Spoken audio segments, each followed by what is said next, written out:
Hello everyone, welcome back to your accountancy videos as we were doing chapter 8, that is issue of shares.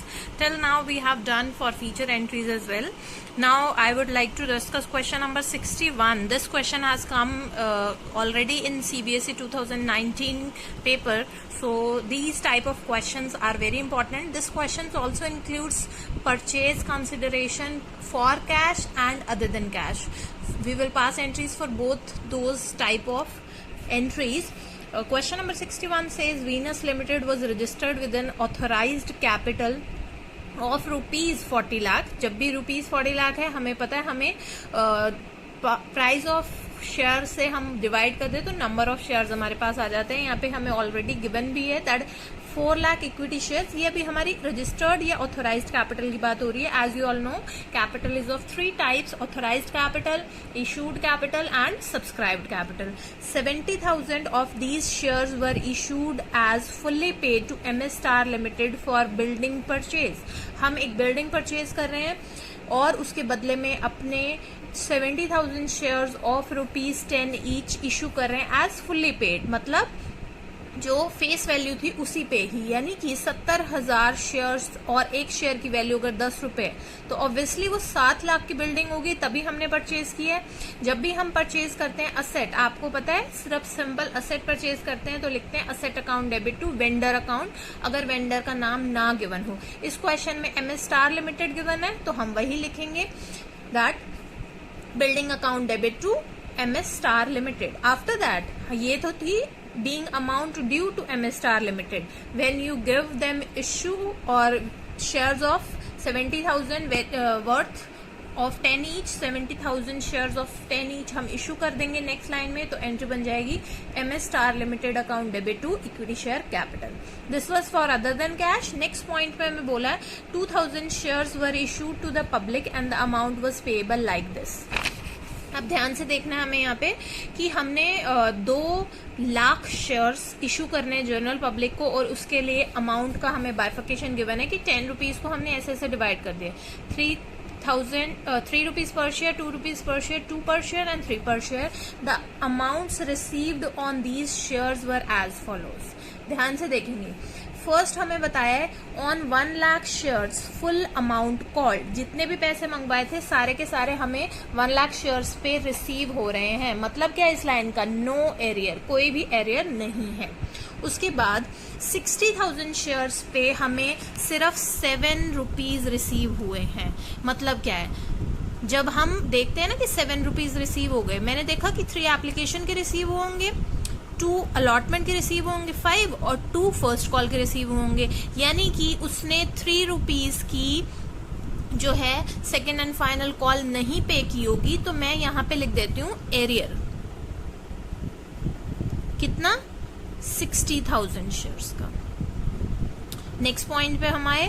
On 30,000 shares ₹5 पर share was received. 5 रुपए receive हो गए, 3 रुपए ये वाले, 2 रुपए ये वाले. मतलब कि 30,000 शेयर के ऊपर हमने फर्स्ट कॉल और सेकेंड एंड फाइनल कॉल नहीं पे की. इनका एरियर था. अब next point. On 10,000 share 3 per share was paid. यानी कि सिर्फ एप्लीकेशन पे की है, यानी कि यहाँ पे अलॉटमेंट है. Allotment, first call and final call, तीनों का एरियर था. अब मैं यहाँ अगर आपसे पूछूं कि जो 60,000 शेयर्स थे तो हम क्या मानेंगे? कहाँ पे एरियर था? 60,000 शेयर्स पे एरियर आया था सेकेंड कॉल का. 30,000 पे एरियर आया था फर्स्ट एंड सेकेंड दोनों कॉल्स का. और 10,000 शेयर्स पे आया था allotment, first call and final call तीनों का. इस वैल्यू या जो डिस्क्रिप्शंस हमें गिवन है उसको पढ़ के हम इस कंक्लूजन पे आ रहे हैं कि हमारे नंबर ऑफ शेयर्स का कहाँ कहाँ पे कितना अमाउंट रिसीव हुआ है. जब भी हम बैंक वाली एंट्री करते हैं तो कॉल्स इन एरियर के नाम से हम डिफॉल्ट को दिखाते हैं. उसको करने के 2 तरीके हैं, या तो आप डायरेक्टली उसको माइनस कर दो या कॉल्स इन एरियर के नाम से सेपरेटली दिखा दो. After that the director forfeited 10,000 shares on which only 3 per share was received. यानी कि वो इस कैटेगरी के बारे में बात कर रहे हैं कि हमने उन 10,000 शेयर्स को फॉरफिट कर दिया जिसके ऊपर 3 रुपीज ही रिसीव हुए थे। यानी कि हम जब कॉल्ड अप कैपिटल की बात करेंगे तो पूरी 10 है, पेड अप कितनी है, ओनली 3। अनपेड में क्या क्या आएगा, allotment, first call and final call. ये आपको लैंग्वेज पढ़ के कंक्लूड करना है। जो भी लैंग्वेज को क्रैक नहीं कर पा रहा ऑब्वियसली वो फिर क्वेश्चन सॉल्व नहीं कर पाएगा। दीज शेयर्स वर री इशूड एट 12। जब एट लिखा होता है तो वो अमाउंट जाता है बैंक में।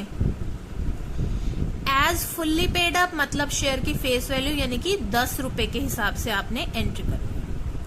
पास journal entries for the above transaction in the books of Venus limited. Venus limited की बुक्स में हमने इसकी एंट्रीज पास करनी है। अब हम सॉल्यूशन के लिए पहले तो building account debit to MS Star Limited being building purchased 7 lakh rupees. ये 7 लाख रुपीज कहाँ से आया, क्योंकि क्वेश्चन में हमें बताया 70,000 शेयर्स हम उनको दे रहे हैं और एक शेयर की वैल्यू कितनी है, 10 रुपीज। फिर MS Star Limited debit to equity share capital being issue of fully paid equity shares. आपको पहले भी मैंने बैलेंस शीट के बारे में बताया था, जो purchase consideration other than cash है, इन शेयर्स को अगर मैं बैलेंस शीट पूछूं तो आप हमेशा बैलेंस शीट में सब्सक्राइब्ड एंड फुल्ली पेड की कैटेगरी में दिखाओगे, नोट्स टू अकाउंट्स में। चलो नेक्स्ट हमने देखा था कि हम 2 लाख इक्विटी शेयर्स इशू कर रहे थे। सबसे पहले एप्लीकेशन मनी रिसीव की जाती है, फिर उसको ट्रांसफर करते हैं। बाद की जो तीनों चीज में अलॉटमेंट ड्यू करेंगे, रिसीव करेंगे, फर्स्ट कॉल ड्यू करेंगे, रिसीव करेंगे, फाइनल कॉल ड्यू करेंगे, रिसीव करेंगे। ये हमारी सीक्वेंस रहेगी। तो सबसे पहले हमने एप्लीकेशन मनी रिसीव की, bank account debit to equity share application account. हमारे 2 लाख शेयर्स हैं, 2 लाख शेयर्स पे एट द रेट ऑफ 3 हमें एप्लीकेशन मनी रिसीव हुई। ये इक्वल सब्सक्रिप्शन का केस है, जितने के लिए लोग अप्लाई कर रहे हैं पब्लिक को, हम उतने ही इशू कर रहे हैं। तो applied and allotted shares are equal. Same हमारी एंट्री हुई, bank account debit to equity share application, then equity share application to equity share capital account. After that हमें अपना अलॉटमेंट मनी ड्यू करना है। अलॉटमेंट मनी ड्यू करते time हमने लिखा equity share allotment account debit to equity share capital. मेरे 2 lakh shares थे, उसके ऊपर अलॉटमेंट मनी 2 रुपीज के हिसाब से मैंने ड्यू कर दी। उसके बाद मुझे क्वेश्चन में बताया है कि the amount was received on allotment. वो चीजों को ध्यान में रखना है, जो इतने शेयर्स पे इतना रिसीव हुआ, इतने शेयर्स पे इतना रिसीव हुआ, वो जो चीज है वो यहाँ पे अब एप्लीकेबल होगी। हमने देखा bank account debit, call in arrear account debit to share allotment account. हमारी 14,000 शेयर्स के ऊपर at the rate of 2 money नहीं रिसीव हुई थी। 10,000 शेयर्स के हिसाब से हमारी मनी रिसीव नहीं हुई थी। जो आपको सबसे एंड में बताया ना कि on 10,000 share 3 per share was receive, यानी कि सिर्फ एप्लीकेशन रिसीव हुआ है और अलॉटमेंट रिसीव नहीं हुआ। तो हमने 10,000 शेयर्स के ऊपर एट द रेट ऑफ 2 दिखा दिया। 3,80,000 एंड 20,000 हमारा बैंक में पैसे आए 3,80,000। कॉल सिनेरियर था 10,000 शेयर्स इंटू 2 20,000 और टोटल अमाउंट था 4 लाख। अब हमने अलॉटमेंट ड्यू करने के बाद अलॉटमेंट रिसीव भी कर लिया। आफ्टर दैट हमें क्या करना है, फर्स्ट कॉल मनी ड्यू। हमने फर्स्ट कॉल मनी ड्यू की, equity share first call account debit. हमारे 2 लाख शेयर्स थे और फर्स्ट कॉल मनी थी एट द रेट ऑफ 2, तो हमने 4 लाख रुपीज अमाउंट ड्यू किया। अब मैं पहले जो एंट्री की थी उसमें मैंने कॉल सिनेरियर सेपरेटली डेबिट किया था। इस वाले पॉइंट में मैं आपको माइनस करके दिखा रही हूँ। आप देखोगे उस कैटेगरी के अंदर एक तो 10,000 शेयर्स के ऊपर रिसीव नहीं हुआ था फर्स्ट कॉल मनी, और 30,000 शेयर के ऊपर भी नहीं हुआ था, यानी कि टोटल 40,000 शेयर्स के ऊपर एट द रेट ऑफ 2 मुझे मनी रिसीव नहीं हो रही। तो मैंने अपने 4 लाख के अमाउंट में से इसी 80,000 को डिडक्ट कर दिया और मेरे पास आउटर कॉलम में आ गया कि मेरे पास एक्चुअल में बैंक अकाउंट डेबिट 3,20,000। इसको करने का दूसरा तरीका क्या था, मैं लिखती bank account debit 3,20,000, call in arrear account debit 80,000 to equity share first call 4 lakh. आप दोनों तरीकों में से जो आपको इजी लगे उससे कर सकते हो। उसके बाद हमने फर्स्ट कॉल ड्यू करके रिसीव कर ली। अब हमें क्या करना है, फाइनल कॉल ड्यू करनी है और रिसीव करनी है। अब आप देखोगे फाइनल कॉल जो है 10,000 शेयर पे नहीं आई, 30,000 शेयर्स पे नहीं आई, 60,000 शेयर्स पे नहीं आई, तो टोटल 1 लाख शेयर्स के ऊपर तो हमारी फाइनल कॉल आई ही नहीं है। हमने पहले तो ड्यू किया equity share second and final call account debit. हमारे 2 लाख शेयर्स के ऊपर एट द रेट ऑफ 3 हमने ड्यू कर दिया कि हमें अमाउंट रिसीव होना चाहिए था, बट वो रिसीव कितने पे हुआ है? सिर्फ 2 लाख में से 1 लाख शेयर्स के ऊपर ही। तो हमने लिखा bank account debit, calls in arrear account debit to share second call. Again यहाँ पे भी माइनस करके दिखा सकते थे। 1 लाख शेयर्स के ऊपर हमने eight the rate of 3 amount receive नहीं किया, तो 6 लाख में से 3 लाख गए, तो बाकी बैंक में कितना आएगा? 3 लाख। अब सारी की सारी एंट्रीज हमारी कॉल्स के रिगार्डिंग तो हो चुकी हैं। अब हमें कौन सी एंट्री करनी है? 4 फीचर की। जब हम 4 फीचर की एंट्री करेंगे, हमें पता है हमें 10,000 शेयर्स के हिसाब से एंट्री करनी है। सबसे पहले होता है कॉल्ड, पेड, अनपेड। 10,000 शेयर्स के ऊपर कितने पैसे मंगवा लिए? पूरे 10 रुपए। मिले कितने थे? सिर्फ 3 रुपए। 10,000 शेयर्स पे एट द रेट ऑफ 3 हमारा रिसीव हुआ था, जो जाएगा 4 फीचर में। अलॉटमेंट पे हमें कितना रिसीव नहीं हुआ? 2 रुपीज के हिसाब से। फर्स्ट कॉल पे कितना रिसीव नहीं हुआ? 2 के हिसाब से। फाइनल कॉल पे कितना रिसीव नहीं हुआ? 3 के हिसाब से। बस हमने नंबर ऑफ शेयर्स को उनके प्राइस से मल्टीप्लाई किया और अमाउंट आ गए। हमारी कॉल्ड अप कैपिटल थी पूरे 1 लाख, जिसमें से हमें 3 रुपीज के हिसाब से सिर्फ 30,000 रिसीव हुए थे।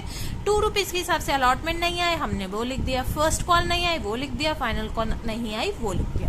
ये तो थी हमारी 4 फीचर की एंट्री। बेटा हमेशा आप ध्यान रखना, जो आपकी ऊपर की एंट्रीज हैं they carry a little less marks, क्योंकि 4 फीचर इंपॉर्टेंट टॉपिक है। तो इस पर्टिकुलर एक ही एंट्री के 8 में से 2 नंबर होते हैं, तो आपको ये वाली एंट्रीज में कभी मिस्टेक नहीं करनी।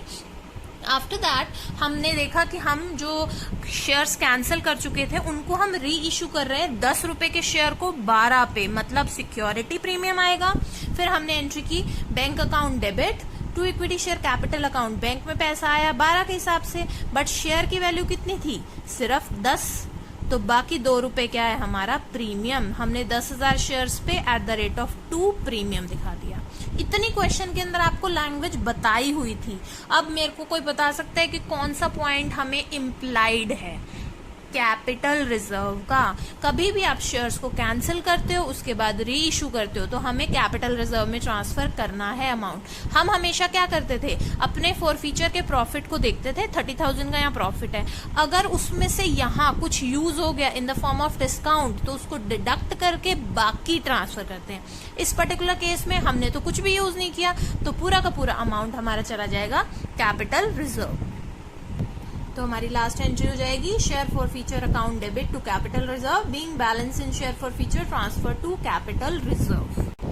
बेटा अभी तक जितने हमने क्वेश्चन किए उसके अंदर 4 फीचर और री इशू हो रहा था, बट शेयर जो थे वो पार पे इशू हो रहे थे।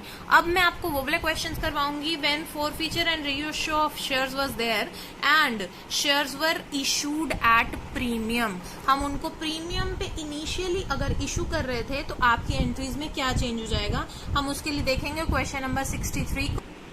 Question number 63 says a share of ₹100 issued at a premium of 10, मतलब 100 रुपए का शेयर 110 में बिक रहा है, on which 80 including premium was called. कभी भी आप कैंसिलेशन की एंट्री करोगे, आपको प्रीमियम को सेपरेटली दिखाना होता है और शेयर कैपिटल को सेपरेटली दिखाना होता है। हमें बताया 80 rupees including premium was called, मतलब शेयर कैपिटल अभी तक हमने 70 रुपए की मंगवाई है, and 60 including premium was paid. Including premium को हमेशा हटा के बात करेंगे।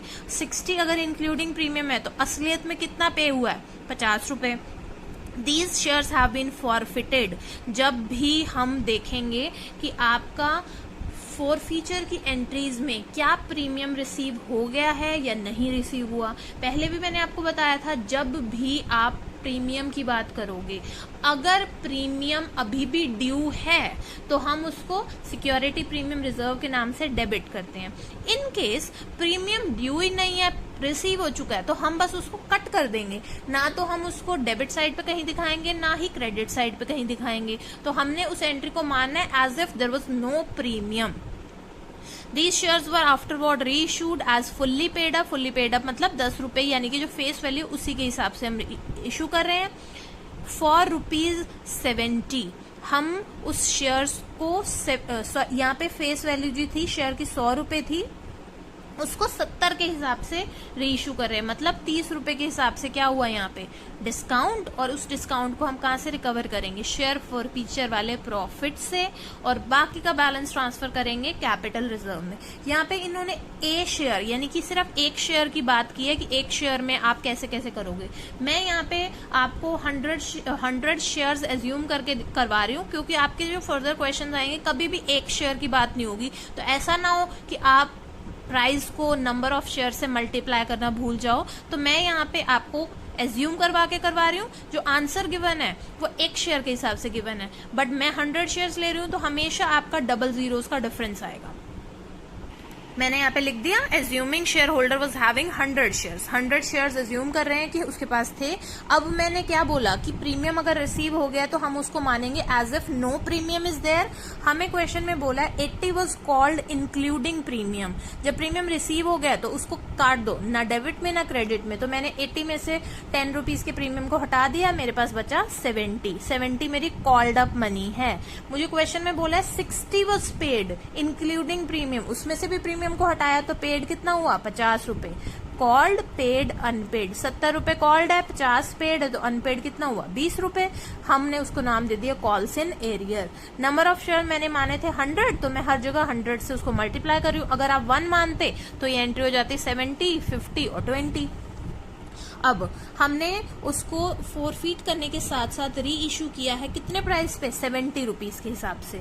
शेयर की फेस वैल्यू कितनी थी 100, क्योंकि क्वेश्चन में लिखा है एज फुल्ली पेड अप। जब भी फुल्ली पेड अप वर्ड आ जाए मतलब हम उसको फेस वैल्यू से मल्टीप्लाई करेंगे। 100 शेयर्स थे, हमने उसको उसकी फेस वैल्यू से मल्टीप्लाई किया, शेयर कैपिटल में आ गया।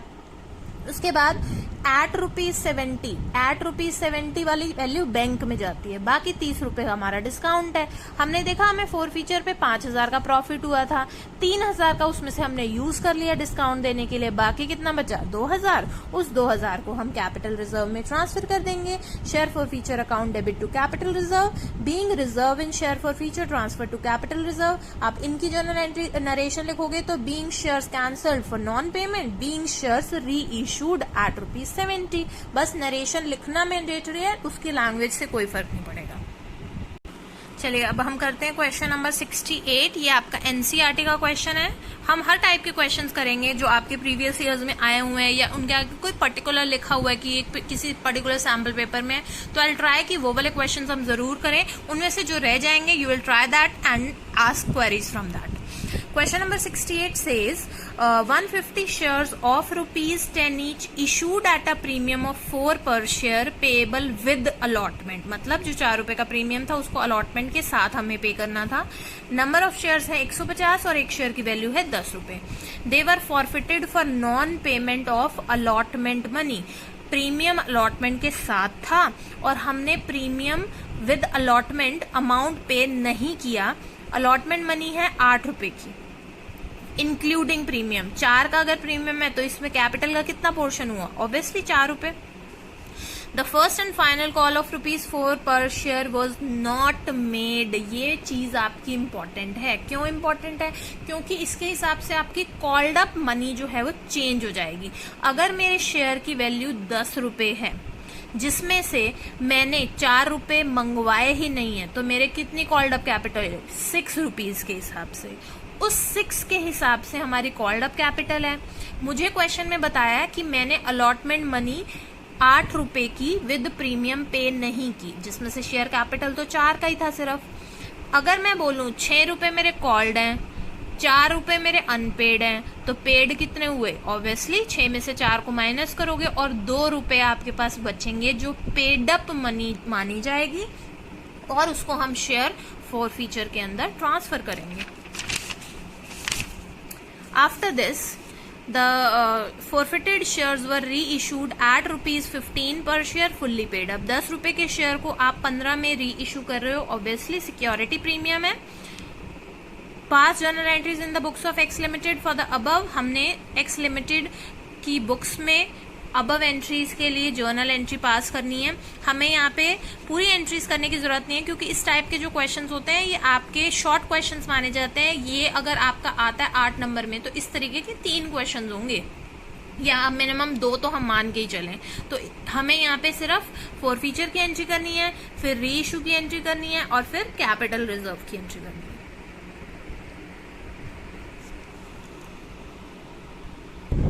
फर्स्ट एंट्री की हमने कि हमारे पास 150 शेयर्स थे जिसमें से 6 रुपीज इज कॉल्ड, क्योंकि 4 रुपीज की जो कॉल थी फाइनल वाली वो मंगवाई नहीं है। हमने माना 6 rupees is called.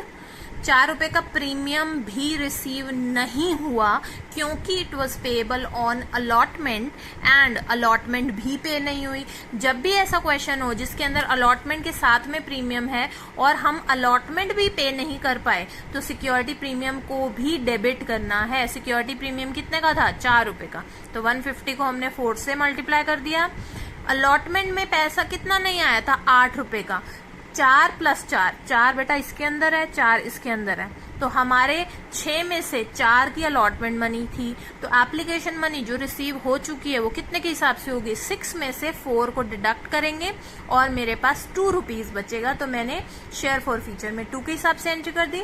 Share capital account debit, security premium reserve account debit, 2 share forfeiture, 2 share allotment. जब भी अलॉटमेंट की इमीडिएटली बाद आप शेयर्स को कैंसिल कर दो और आपने फाइनल कॉल मांगी ही ना हो, तब हम अपनी कैंसिलेशन की एंट्री में फाइनल कॉल का कहीं पे भी नाम भी नहीं लेते। फिर हमने अपने जो 150 शेयर्स थे @15 उसको बेचा। @ जो होता है वो बैंक में जाता है। एज फुल्ली पेड अप तो शेयर की फेस वैल्यू जाती है शेयर कैपिटल में। एक्स्ट्रा अमाउंट था तो हमने लिख दिया सिक्योरिटी प्रीमियम रिजर्व। अब यहाँ पे मेरा जो प्रॉफिट हुआ उसमें से अगर मैं कुछ यूज करती तो बैलेंस ट्रांसफर करती, बट ये तो सिक्योरिटी प्रीमियम का क्वेश्चन है, मैंने कुछ भी यूज नहीं किया। तो ये जो 300 का मेरा अमाउंट है सारा का सारा हम ट्रांसफर कर देंगे कैपिटल रिजर्व में। Share forfeiture account debit to capital reserve. इस टाइप के क्वेश्चन आपने प्रैक्टिस करने हैं। Issue of shares, forfeiture of shares and reissue, ये आपके इंपॉर्टेंट टॉपिक्स हैं जिनके अंदर एक बार जर्नल एंट्रीज आप लर्न कर लोगे तो आपको बस अमाउंट कैलकुलेट करना आना चाहिए। एंड 8 एंट्रीज अगर होती हैं क्वेश्चन में और वो 8 मार्क्स का है तो यू कैन इमेजिन कि आपके लिए कितना इंपॉर्टेंट चैप्टर है। आप इसको जल्दी से सॉल्व कर सकते हो और 8 में से 8 गेन कर सकते हो। Thank you so much for the today's video. We will proceed towards next question. Some question of full length I'll discuss in my next video. Thank you so much.